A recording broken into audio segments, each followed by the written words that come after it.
اقامت همه چی خوب بود. تور لیدرمون هم خیلی خوب بود. شنبه گذشته با ایران ایر تور اومدیم اول مسکو، 3 شب مسکو بودیم، بعد اومدیم با قطار سن پترزبورگ، 4 شب سن پترزبورگ بودیم. هتل‌ها، اقامت همه چی خوب بود. تور لیدرمون هم خیلی خوب بود.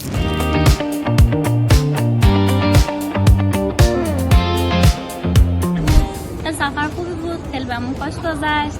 هم از شرکت ایران ایر تور بود، درسته؟ آره، هم از شرکت ایران ایر تور، هم از لیدرمون خیلی تشکر میکنم. خیلی خوش گذشت. خدا رو شکر.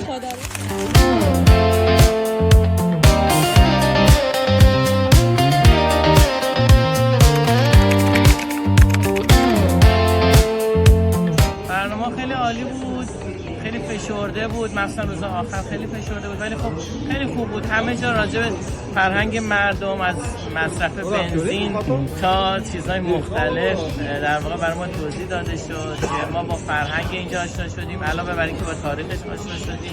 اینم برامون خیلی عالی بود و کلا سفر خیلی جذابی بود.